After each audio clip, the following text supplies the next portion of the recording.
origin of Christianity in India dates back to when Thomas the Apostle himself came to India at the Malabar coast, which is now Kerala.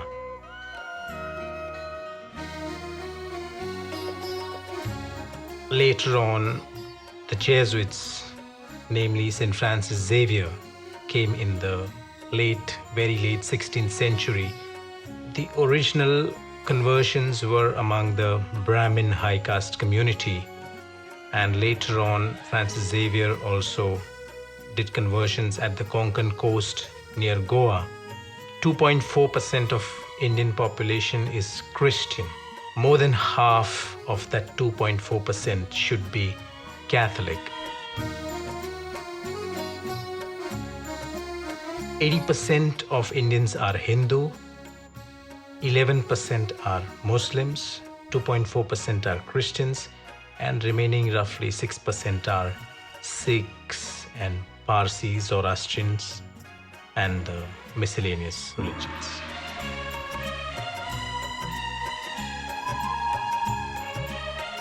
The highly Catholic populated states would be Goa, Karnataka, Kerala, Tamil Nadu, which are all practically southern states.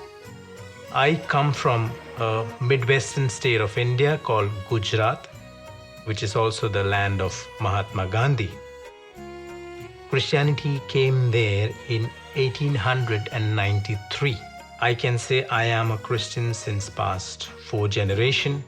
After the first baptism, missionaries from Switzerland, Germany, and then lately from Spain, the Jesuits namely, came and took over the region as a kind of an adopted mission.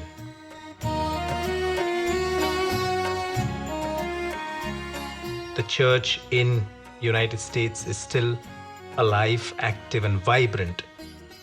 And so also the Catholic Church in India is alive, active, and vibrant. Where it is different is in responding to the contemporary situation. I feel the church in India is responding much more quickly to the socio-cultural political situation than here in the United States.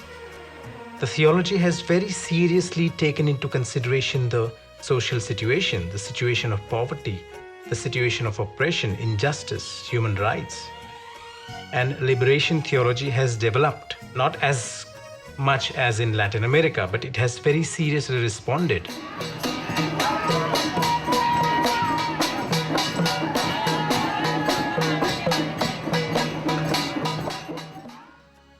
The situation of multicultural context. It has very seriously developed a theology of dialogue, theology of interreligious dialogue. And therefore, the language the church speaks in India is much more people-oriented, much more closer to the language of the people. Let's say inculturation. You see the churches there. Some churches will look like temples, Hindu temples, because that's the culture of the people. And Gothic Christian churches and the architecture would make no sense to those people. The liturgy, the rubrics, the rituals, everything is adapted. We have hymns not only in the local languages but in the local dialects. We have liturgies that adapts rituals from the local culture. So inculturation in liturgy, inculturation in theology, inculturation in church architecture is like a serious effort to adapt people's life and language into the mainstream of the church. And this adaptation is what makes people think that we belong to the church belongs to us.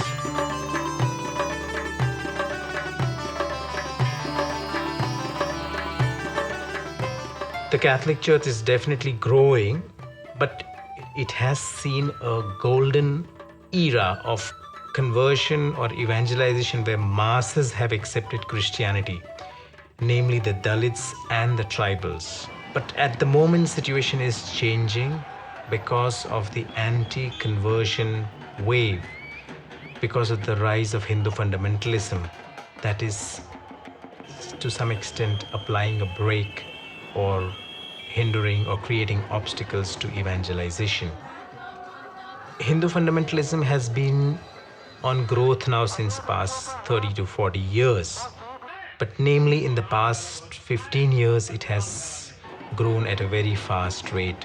The Hindu fundamentalism or Hindu fascism believes that India should be one nation, it should have one religion, Hinduism, the state religion of the country should be Hinduism, one language, and everything else that is not Hindu is foreign to the land. And therefore, they consider Christianity and Islam as foreign religions to India. Cultural hegemony is for them a trump card for them to gain the political votes. And that is causing tensions with not only Christians, but even with Muslims. Indian Constitution is a secular constitution which promotes freedom of religion to all religions. But the Hindu fundamentalists say that the Christians are converting by fraudulent ways, by cheating, by coercion, when they have not been able to find a single case. So it's an empty allegation, a false allegation. And we need to dialogue more and more on this fact that converting and evangelizing and propagating a religion is a fundamental right of every religion, not only Christianity. And that we as Christians also are against any kind of fraudulent means or coercion. More and more dialogue with fundamentalists on this should straighten out or iron out their concepts or misconceptions about conversion.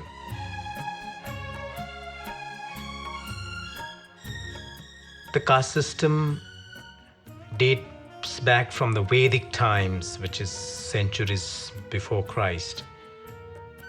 It's mentioned in Rig Veda, the hymn 90, which says that the world was created from Brahma, the creator. And the Brahmins came from the head of Brahma. The Kshatriya, the second, came from the arms. The Vaishyas came from the stomach. And the Shudras came from the feet. This is just a kind of a religious sanction to the existing oppressive social system, which in a way takes care of the vested interests of the dominant classes. Christianity does not accept caste system because it preaches the kingdom values of equality and brotherhood, that we are all one children of the same Father. However, it does not mean that it does not exist among Christians. Let us accept that one may accept Christianity as a religion, but one is not able to part totally from the culture, the cultural roots. Christianity has namely spread among Dalits. These untouchables, these Dalits, these downtrodden, by accepting Christianity, has accepted the dignity that Christianity brings to them, has accepted the liberty from a caste system. In fact, one of the reasons of conversion sociology in India gives is that downtrodden classes have accepted Christianity to break free from the wretched caste system. So that very acceptance of Christianity becomes an experience of liberation from caste system. However, not a total liberation, because the cultural baggage comes along from the original society, and therefore still the church has to fight against the caste system.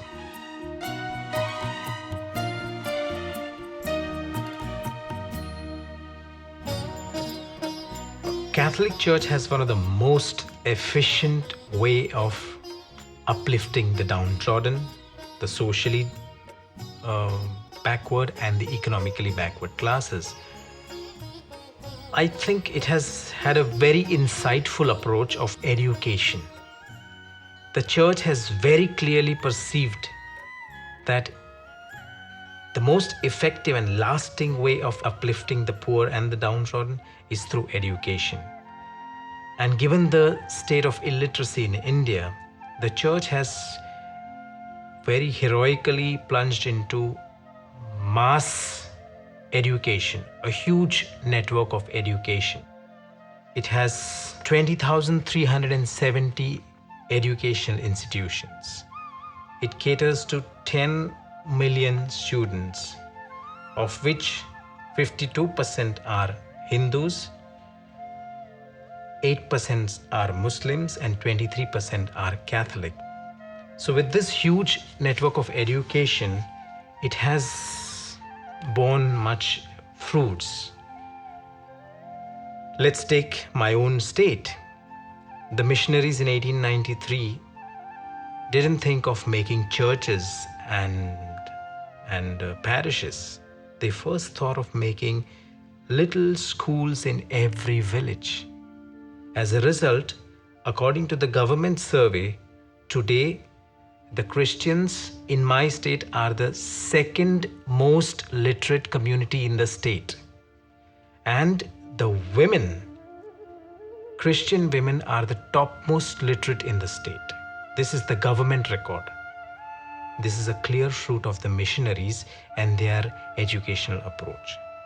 So, through education, the church is doing a marvelous service of uplifting the poor.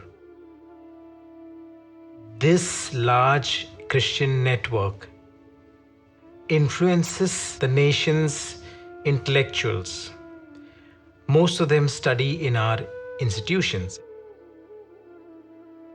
Today, most of the political leaders who rule the nation, either they themselves have directly been students of our institutions, or their children, or all the intellectuals in different fields have been products of our own schools and institutions.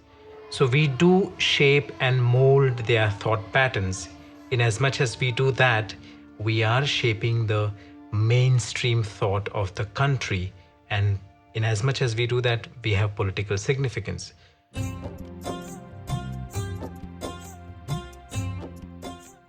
The church has plunged into a third area of direct social action. Direct social action means organizing people, mobilizing them, making them aware of human rights, non-formal education, fighting for them in the courts, training them and educating them about law. So this is a third area called social action, which is now picking up in India as far as the upliftment of poor is concerned. Social point of view, it takes seriously evangelization as liberating people from injustice, evangelization as dialoguing with other religions, evangelization as fighting for the human rights, reaching people in the form of their basic needs. In all our missions, we have two main programs: schools and health-related dispensaries and nutrition programs for the villages.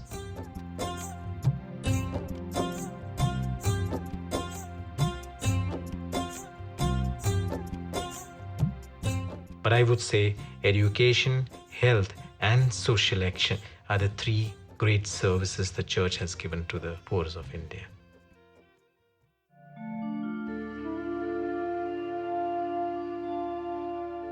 One of the most painful things that I have felt, and I know the Christians are increasingly feeling, is to feel alien in your own land. And this is a feeling that can tear apart. It's a very painful feeling of feeling an alien in your own land, that I am an Indian and I am an Indian Christian. But the fundamentalists make me feel that if you're a Christian, you're a foreigner. So to feel foreigner and alien in your own land, to be treated as such, it's one of the most painful thing and a biggest challenge. So to create an atmosphere that whether you are a Hindu or a Christian or a Muslim, as an Indian, you are very much part and parcel of this country and its ethos, it's the first challenge.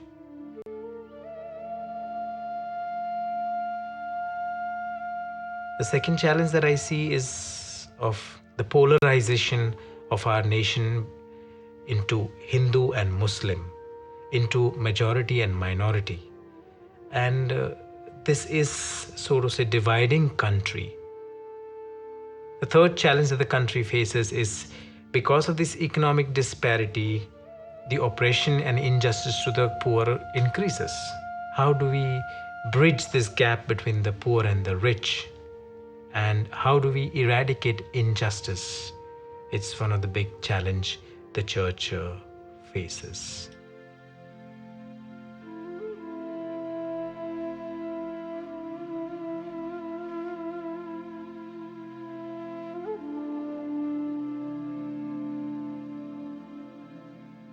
As Christ said, I have come to set the captives free. I have come to establish the kingdom of God. I think the church is being a very vibrant witness of Christ's presence in terms of bringing the kingdom of dignity, the kingdom of love, the kingdom of peace. The church is a respected presence so far. Despite the attempts by the fundamentalists, people look at church with a respect. That here is something that is doing something good to people. Here is an institution that is trying to reach to the most downtrodden. And we have a name as far as service is concerned, as far as humanity is concerned. And that is the most consoling part. India needs to rise in dignity, in liberty, in integrity. It's standing at the crossroads of being divided into Hindus and Muslims, and therefore evangelization would mean uniting these divisive forces, these sections. It means evangelization means bringing good news to the downtrodden, making them feel that they too are precious children of God, and to the poor, bringing them bread, bringing them justice, bringing them human rights. Evangelization would mean bringing them that dignity of self-worth. Today, evangelization in India can be said in Tagore's words, where the mind is without fear and the head is held high, into that heaven of freedom, my Father, let my country awake.